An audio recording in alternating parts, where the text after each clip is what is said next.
Welcome back to my channel. I'm Wilby TV. Nagbabloggs nga po ako ng iba't ibang uri ng natural na halamang gamot. Natuturo niyo po ang tips tutorial tungkol sa iba't ibang uri ng natural na halamang gamot. Sa tulong po ng channel nito ay mayroon po kayo natutunan ng mga libre na mga halamang gamot sa paligid ng bahay po ninyo. Kung bago lang po kayo dito sa channel ko, huwag niyo kalimutan mag-subscribe, mag-like sa simbolo kong ganyan. Huwag na rin pong kalimutan i-share sa friends and family kung mahilig po kayo dito sa ginagawa kong pagtitips tutorial and pag-vlogs ng iba't ibang uri ng natural na halamang gamot. Bago ko po umpisahan yung pagtitips tutorial ko sa araw na ito, pinasasalamatan ko po yung mga old subscriber, old viewer, new subscriber, new viewer. Maraming salamat po sa inyong suporta. Sana po patuloy niyo suportahan ng channel ko para la po kong mag-grow at marami pa po natin matulungan na mahirap nating kababayan sa paligid ng bahay nila. Meron po sila na kukuha ng mga libreng gamot na natural na libre. Bali yung i-tips store ko po ngayon, yung mga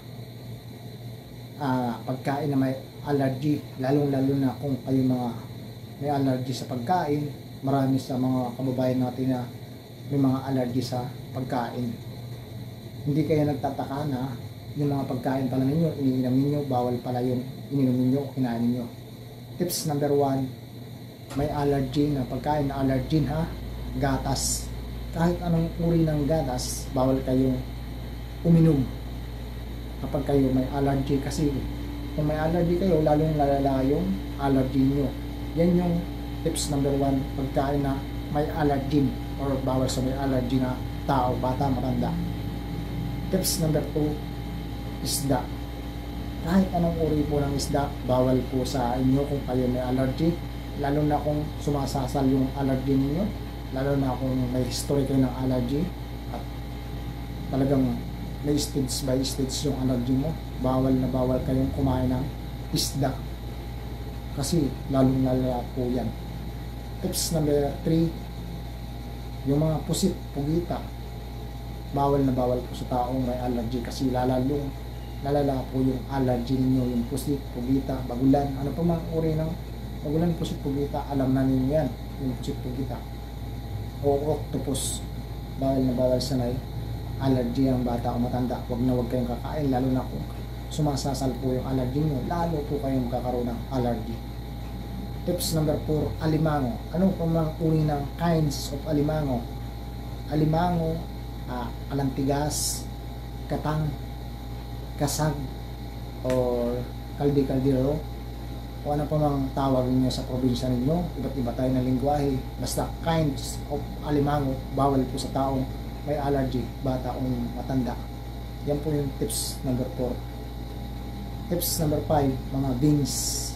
Yung mga iba't ibang beans na bawal po sa taong may allergy na kumain ng mga iba't ibang uri ng beans kapag kayo ay may allergy, sumasasal or may history po kayo ng allergy. Tips number 6, flour or mga tinapay, bawal kayo kumain kung may allergy kayo, bata o matanda. Ano pa man yan, croissant, bread, o pang pastries na tinapay, or ano pa man, cake, bawal na bawal kayo kumain kasi yung harina, may allergy yan. Bawal sa taong may allergy, bata, matanda. Please listen, para hindi po kayo magastusan, huwag po kayong kakain ng bread, pang pastries na mga tinapay and cake kung may mga allergy po kayo. Yan po yung tips number 5.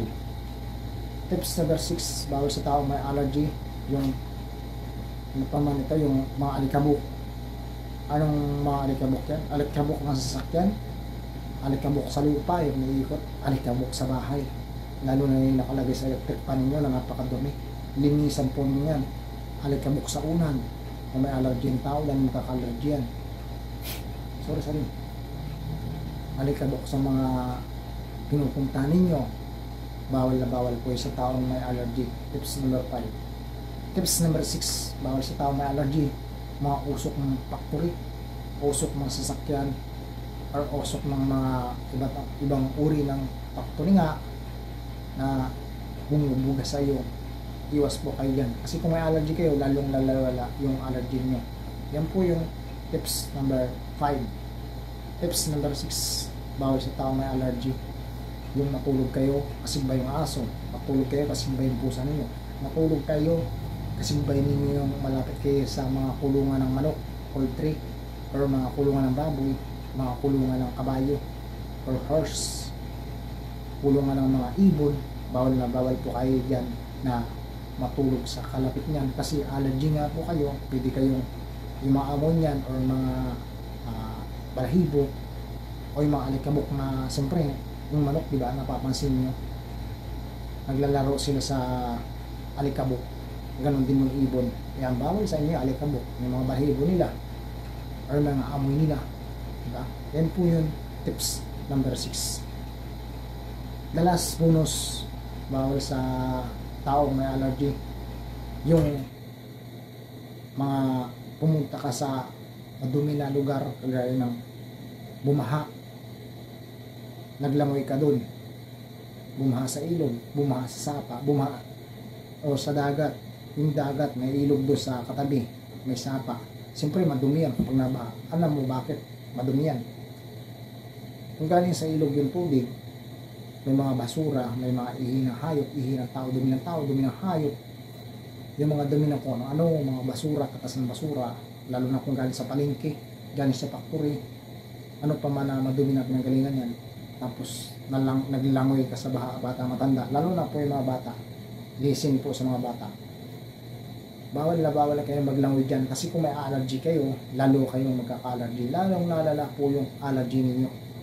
Yan po yung tips number 6. Sana po ay nakatulong ako sa mga tao may allergy.